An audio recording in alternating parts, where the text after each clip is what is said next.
Hello everyone, welcome to my channel. Today we are going to see about Tmj Ankylosis, that is the Temporomandibular Joint Ankylosis. Okay, in this video we are going to cover about what is Tmj Ankylosis and the etiology or the causes of the Temporomandibular Joint Ankylosis, and what is the pathophysiology of Temporomandibular Joint Ankylosis. And next, what are the important classifications of the Tmj Ankylosis that you have to write for your exam. These are the topics that we are going to cover in this video. Alright, now let's move on to the topic. First, let us see the temporomandibular joint parts, the anatomy of the temporomandibular joint. Now, have a look at this diagram. That is, this will be your condyle, right?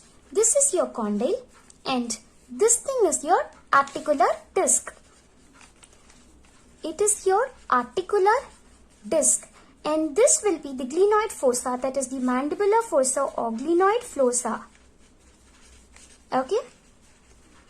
And there is the synovial joint present. Okay, two synovial joint present, that is the superior compartment. One is your superior compartment and the second one is the inferior compartment. First is the superior compartment and second one is the inferior compartment. Where it is present in this is your superior compartment. Okay, and this will be your inferior compartment. Alright, this will be your mandibular condyle and this is your glenoid fossa. This is the articular disc. And this is the superior synovial joint and inferior synovial joint. These are the parts of temporomandibular joint. Okay. Now let us see what is temporomandibular joint ankylosis. What is ankylosis means? Okay. Ankylosis, it is the abnormal immobility of the joint. Alright. Okay. It is the abnormal immobility of the joint. And what does temporomandibular joint ankylosis? That is, there will be immobility of the joints. That is, it means the stiff joint. Okay. It is the stiff joint and there will be the immobility of the joint, restricting all the jaw functions. Restricting all the jaw functions. Restricting all jaw functions. That is the temporomandibular joint ankylosis. Ankylosis means it is the stiff joint, that is the abnormal immobility of the joint. It restricts all the jaw functions. Okay, that is the temporomandibular joint ankylosis. Now, let's move on to the etiology or the causes of temporomandibular joint ankylosis. What is the etiology? The first important cause, it may be due to trauma. Okay, it may be due to trauma. This trauma may be the forceps delivery. Okay, during the forceps delivery, in olden days they used to do the forceps delivery. It might cause damage to the temporomandibular joint. Or it may be congenital, okay, forceps delivery, congenital, or it may be due to the intracapsular fracture. Okay, it may be due to the intracapsular fracture. Mainly this is the cause, that is, it is due to the trauma, that is maybe of forceps delivery or congenital or intracapsular fracture. And what is the second cause of this temporomandibular joint ankylosis? It may be due to the infection or inflammation. Okay, infection or inflammation. This is mainly due to some organisms, that is most commonly involved is Staph aureus, okay, and H. influenzae,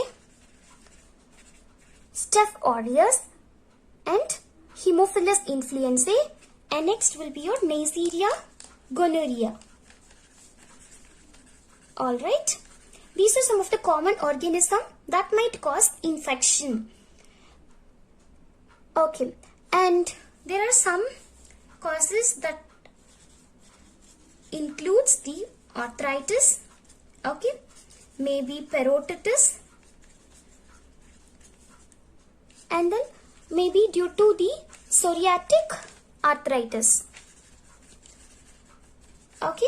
These are some of the infections or inflammation which can cause the temporomandibular joint ankylosis. And next, coming to the third cause of the temporomandibular joint, it is maybe due to the post-surgery. Okay.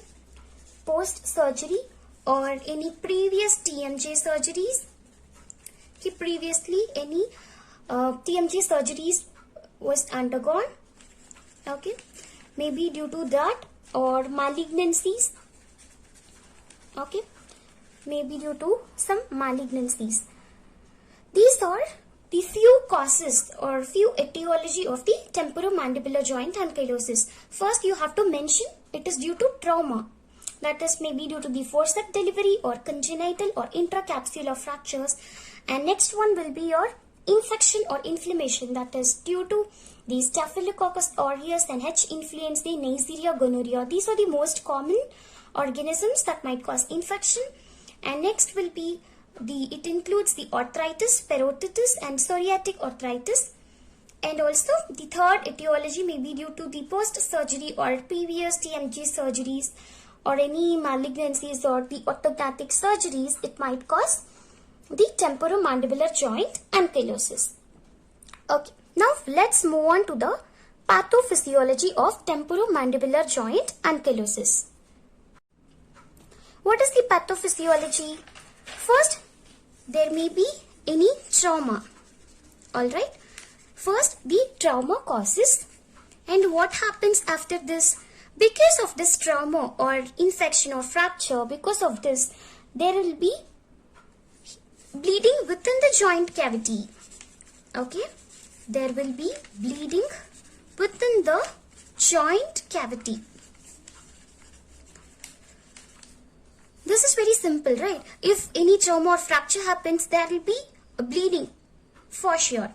And what happens? This bleeding within the joint cavity, it is known as, this has a term. What is that term? That is Heme Arthrosis. Okay. What is Heme Arthrosis? It means the bleeding within the joint cavity. That is known as Heme Arthrosis. First, there will be trauma or infection. After that, it causes bleeding within the joint cavity. That is Heme Arthrosis. After Heme Arthrosis, what happens? The bone fragments within this, okay, it has very high osteogenic potential. What happens? The bone fragments with very high osteogenic potential. Okay, that is osteogenic potential, that is osteogenesis. That is the formation of bone, right? The bone fragments has the increased osteogenic potential. And after this, hematoma organization. Okay, there will be a hematoma organization, and this causes the conversion to fibrous tissue. Conversion to fibrous tissue, and this subsequently to bone. And finally, this causes the Tmj Ankylosis. Okay. What happens? There will be a trauma or infection or to the temporomandibular joint, and this might cause the bleeding within the joint cavity after the trauma. That is known as, the bleeding within the joint cavity is known as Heme Arthrosis. Alright, that is the mechanical destruction of the surfaces of the condyle and the glenoid fossa. And after this, what happens? The bone fragments will be with very increased or very high osteogenic potential. And next what happens is the hematoma organization. That is, it activates the bone healing process. So there will be hematoma organization. And this leads to the conversion to the fibrous tissue. That is the fibrosis. Appropriate environment for the bone formation is formed. Alright. And this conversion to the fibrous tissue and subsequently to the bone as well. And this causes the temporomandibular joint ankylosis. This is the simple pathophysiology of the temporomandibular joint ankylosis, which you have to mention in your exams. It is very important for you to write this. Okay. Now let us discuss the classification of ankylosis. Okay. Classification of Tmj Ankylosis. Now I'll give you the 5 important classifications. If you write these 5 classifications, it will be more than enough for you. Okay. First classification is, it is based on the location. First classification is based on location. Okay. Based on location, it is of 2 types. That is, it is classified as 2. First is your intra-articular, okay, intra-articular and extra-articular. Intra-articular and your extra-articular. This is based on location. And second one is based on the types of tissues involved. Okay, based on the types of tissues involved. First one is bony, second one is fibrous, and third one is fibro-osseous. Okay, and the third classification is based on the extent of fusion. Based on the extent of fusion, it is divided into 2. That is, complete fusion and incomplete fusion. And incomplete. Okay. Based on location, it is intra-articular and extra-articular. Based on the types of tissues involved, it is bony, fibrous and fibro-osseous. And based on the extent of fusion, it is complete and incomplete. Fourth classification, Carcinogen. Okay, it is Carcinogen Classification. It is again divided into 2, same as the based on location. It is same. That is your extra-articular and intra-articular. Extra and intra-articular. Okay. Extra-articular is also the false ankylosis. And intra-articular is true ankylosis. Okay. False ankylosis and this is true ankylosis. This is based on the Carcinogen classification. And moving on to the 5th most important classification that you have to mention in your exam is your Sharpness Classification.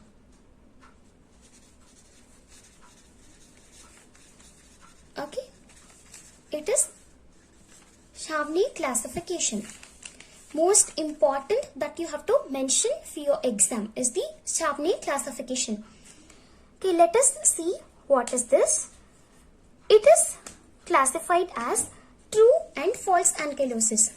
Okay, true and false. True or otherwise known as intra-articular. Alright. And false otherwise known as the extra-articular. And this true ankylosis is of the types type 1, type 2, type 3 and type 4. Okay, it is further classified into type 1, type 2, type 3 and type 4. Now, we are going to see what are these types. Alright, let us see what are these 4 types. of the true ankylosis. Let us see the type 1 Tmj Ankylosis. What is the type 1? What happens in the type 1 is, okay, this is the Tmj, okay, and the articular disc. What happens here? There will be a fibrous adhesion. This is the fibrous adhesion, right? There will be a fibrous adhesion within the capsule, that is the condylar head. This condylar head is flattened or deformed in close approximation, and there will be a fibrous adhesion. So you have to mention it as there will be a fibrous adhesion within this. The condylar head is flattened and there will be a fibrous adhesion in type 1 ankylosis. Alright, that is the type 1 ankylosis.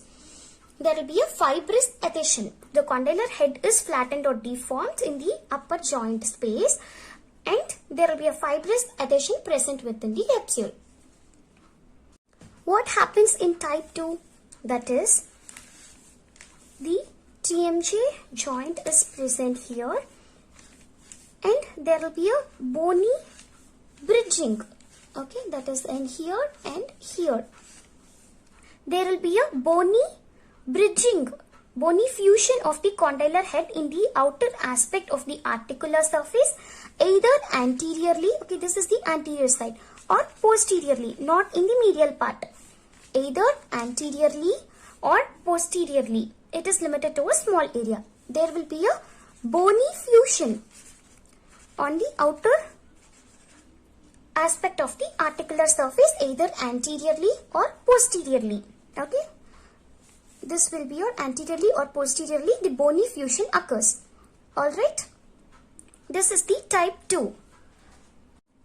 What happens in type 3 ankylosis? There will be here, the Tmj capsule is present here, and this will be your condyle, and this is your bony bridging. In third ankylosis, there will be a bony bridging, right? Now here the condyle is fused to the medial aspect of the ramus. Okay, it is fused here. What happens here is the bony block bridging the mandibular ramus and zygomatic arch. It forms like a bridge, right? If you can see here, it's like a bridge. That is, there will be a bony block bridging the mandibular ramus and the zygomatic arch. This condylar head is displaced, okay, in the medial aspect of the ramus. This is the condyle fused to, okay, this will be your condyle that is fused to the medial aspect of ramus. Okay, that is the bony bridge. What happens in type 3? There will be a bony bridging. Okay, that is the bony bridging happens between the mandibular ramus and the bony bridging the mandibular ramus and the zygomatic arch. That is your type 3. What happens in type 4 ankylosis? That is your, this will be your condyle, and that is the entire, okay, entire. It might involve the coronoid process also. Okay, what happens here is there will be a wider bony block bridging. Wider bony block bridging. Okay, wider bony block bridging the mandibular ramus and the zygomatic arch. And what happens here? It is completely replacing the architecture of the joint. That is, the entire joint is replaced by the mass of bone. Okay, it is replaced by the mass of bone. Okay, it might extend to the coronoid process also. That is here the wider bony block bridging between the mandibular ramus and zygomatic arch. And what happens? The entire joint is replaced by the mass of bone. Okay, it might extend to the coronoid process also. This is the type 4 ankylosis. Okay, this is the type 4 ankylosis. You have to mention these 4 types of Sharpness classification. Okay, this is very important for you to mention in the exam. First, what happens? There will be a fibrous adhesion. Okay, there will be a fibrous adhesion between, okay, fibrous adhesion, that is the condylar head is flattened or deformed and there will be a fibrous adhesion. And what happens in type 2 ankylosis? Okay, in type 2 ankylosis, there will be a bony fusion either anteriorly or posteriorly. There will be a bony fusion in the outer aspect of the articular ramus. And in type 3 ankylosis, there will be a bony bridging. Okay, bony bridging, that is the condyle is fused to the medial aspect of the ramus. Bony bridging the mandibular ramus and the zygomatic arch. Okay, that is will be your, the bony bridging is present. Next, what happens in the type 4 ankylosis? Type 4 ankylosis is the wider bony block bridging and it might involve the coronoid process also. That is, the entire joint is replaced by the mass of bone.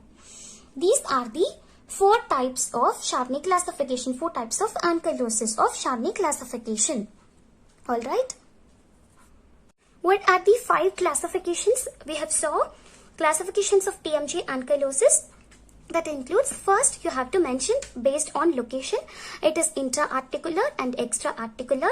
And second one is based on the, depending upon the type of tissues involved, it is bony, fibrous and fibro-osseous.